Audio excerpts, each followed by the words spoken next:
Şeyden mi? İslami ilimlerden mi? Nasıl geçti sınavlar? Güzel.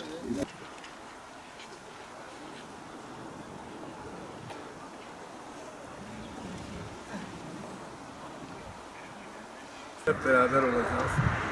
İnşallah. Sağ olun, sağ olun. Sağ olun. Yok, muafiyet sınavı değil de şey olarak. Evet.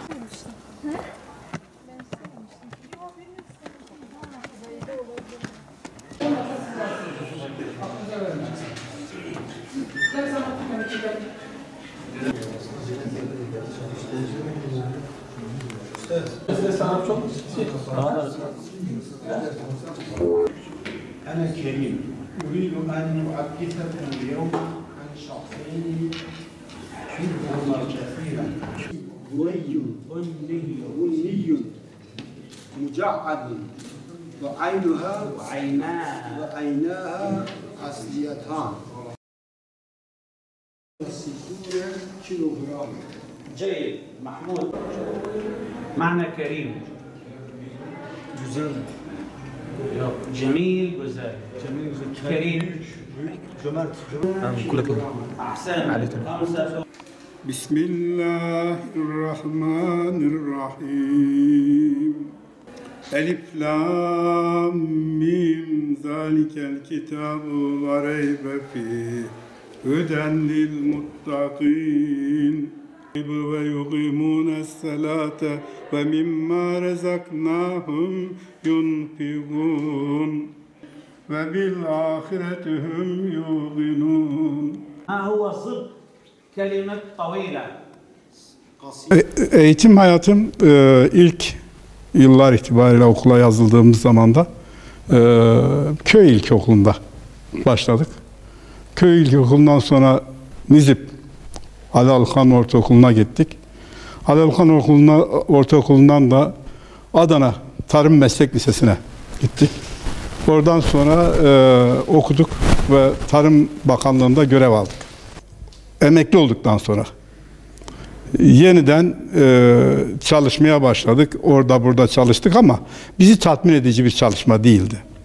Sonra bu meslek hayatı devam ederken ben 1975 yılında İslami İlimler Üniversitesi'ne girdim. Üniversiteden eşimin rahatsızlığı dolayısıyla 3 yıl gibi uzun bir rahatsızlık dolayısıyla ben okulu terk etmek mecburiyetinde kaldım. Okulu terk edince öyle evraklarımı istedim. Bugünün hazırlığının böyle olacağını bilmiyorum. Büyüklerimiz sağ olsun her yerde bu aftan yaralanan birçok arkadaşlarımız oldu.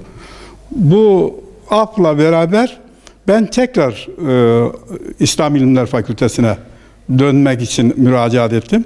O evraklarımı götürdüm, verdim Atatürk Üniversitesi'ne. Onlar da yatay geçiş olarak burayı seçtiler. Çünkü buradan yakın benim istediğim bir yer yoktu.